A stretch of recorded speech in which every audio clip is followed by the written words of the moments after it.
So instead of talking about a problem or criticizing people who have flaws when it comes to leadership, I've decided to give tips on how to actually improve your leadership skill as a man. And you should stick around. The last one is actually very interesting.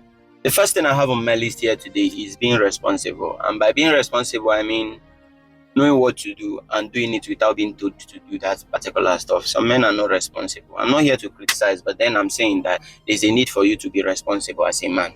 For instance, you see that your woman's clothes are outdated. I mean, your wife's clothes or your kids' clothes are already outdated. That there's a need for them to actually change their wardrobe and all that. Instead of waiting around or waiting till you are being told to do that particular stuff, why not just do it at the right time without being asked? That's you being responsible, knowing what to do and when to do it. It's a sign of responsibility. The number two thing I have on my list is being reliable. And by being reliable, what do I mean? Being reliable means your wife being able to count on you or your woman being able to count on you. I've always said this in my videos that you need to be 2 or 3 steps ahead of your woman in all rounds. And I'm not talking about only finance, I'm talking about in all aspects.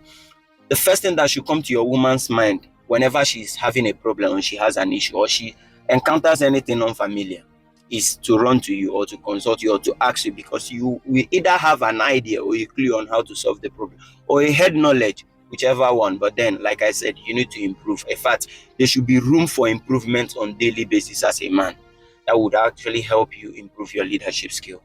I'm just saying, be miles ahead of your woman so that you will be her go-to whatever and be her safe haven.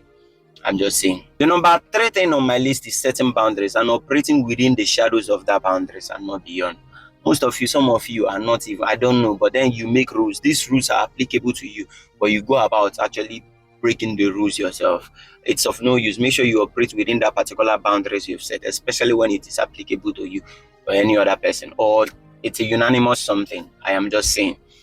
The fourth thing on my list is communicating. I mean, making your intentions known or in fact, communicating openly and clearly, not having to shy away from saying things the way they are or calling out people that needs to be called out. There is a need for you to call out this thing. It's a very good skill. In fact, it is very necessary that you adopt this particular skill because it will help your marriage and it will also help your relationship. The last but not the least, what is a clear or a good leader without a listening ear?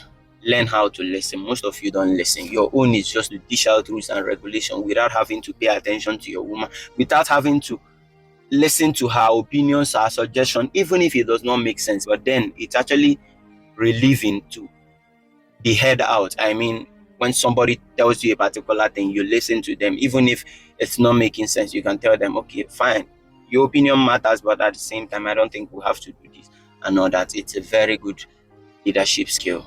I'll be dropping others which are very important. You should follow for more the part 2 of this video. I think that will be more interesting. Have a nice time.